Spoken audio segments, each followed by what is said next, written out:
জাউকা ফাস্তাগফিরুল্লাহ ওয়াস্তাগফার লাহুমুর রাসূল লাওয়াজাদুল্লাহা তাওয়াবার রহিমা।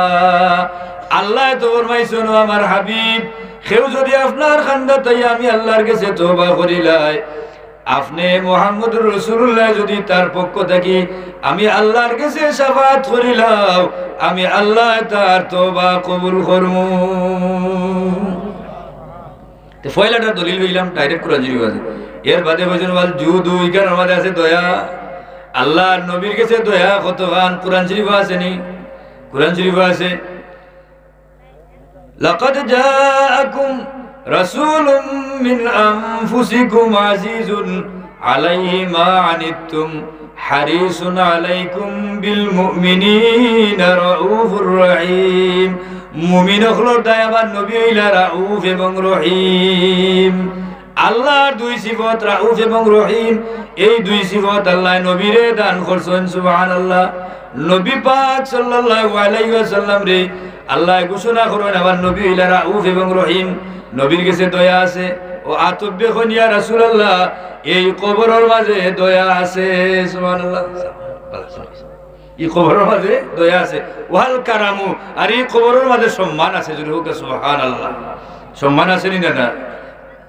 এই আতবি শের ভরিয়া গে লাগি সৈয়দ আলবী রহমতুল্লাহি আলাইহি তাই দুইটা বর্ণনা লেখেন। যে দুই বর্ণনাত, এক বর্ণনাত লেখছেন যে সরাসরি রোজা শরীফ থেকে আওয়াজ হইছে আতবি আল্লাহ তোমারে মাফ করিয়া দিলাইছেন। যদি হোক সুবহানাল্লাহ। আরো বর্ণনা হইল তাই যাওয়ার পরে রোজা শরীফ থেকে আওয়াজ আইছে যে আতবিরে জানাইয়া দেও আল্লাহ তান্ডে মাফ করে দিলাইছে। বোঝা গেল কি রোজা শরীফ আমার নবী সশরীরে জীবিত আছেন।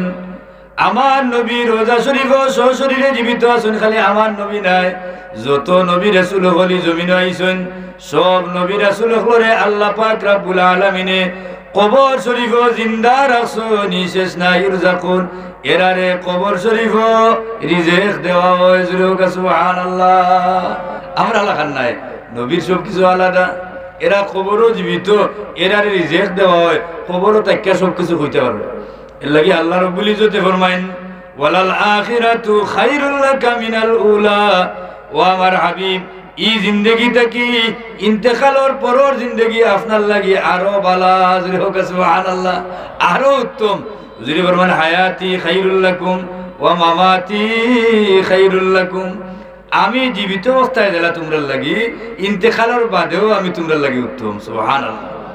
তে বুঝা গেল কি ইন্তেকালের বাদেও রোজা শরীফ গিয়া যদি কেউ আল্লাহর নবীরে সালাম জানায়, নবী পাক সাল্লাল্লাহু আলাইহি ওয়াসাল্লামে হুজুরে পাক সাল্লাল্লাহু আলাইহি ওয়াসাল্লামে সালামর জবাব দেন।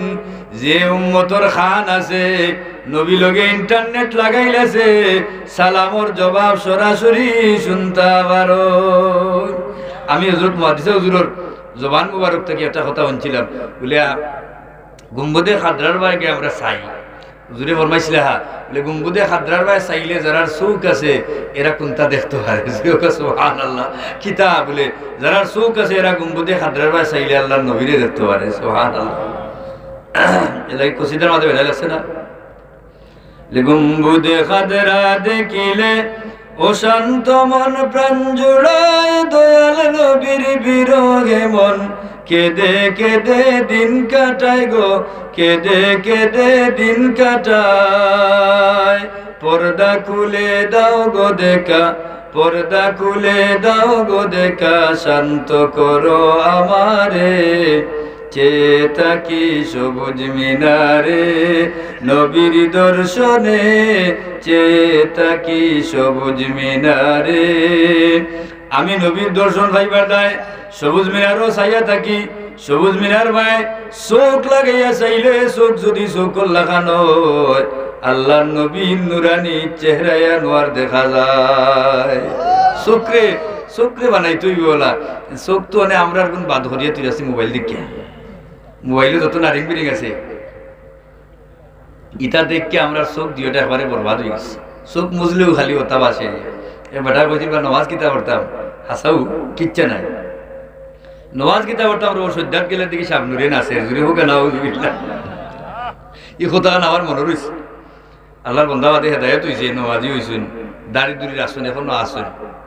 এটা বাক্কা কম বয়সী থাকতে হয়েছিল আর কি বলে ওই নাচের গেলে দি কারণ কি ধরনে বলে সিনেমা দেখতে দেখতে এমন অবস্থা হয়েছিল সৈদ্যাত গেলেও দেখে ওই নাচে দুরও গান আউযুবিল্লাহ লাগে চোখরে সুন্দর রাখতে হইলে মোবাইল দেখা যাইতো না অত কিছু বালা জিনিস দেখো বাদ জিনিসের ভাই চাইতে পারতে নাই বাদ জিনিস দেখলে চোখ বাদ হয়ে যায় এই চোখ দিয়ে আর বালা কোনটা দেখা যায় না চাইলে চোখ মুজলে কিতা চাইলেও লাগে ভাই হতায় আটে রাসায়নিক না যেটা দেখছো তা খালি চাইলেও আটার মধ্যে ওটা চোখও বসে আর বালা জিনিস দেখো দেখবা চাওয়া তো খালি আপনার বালা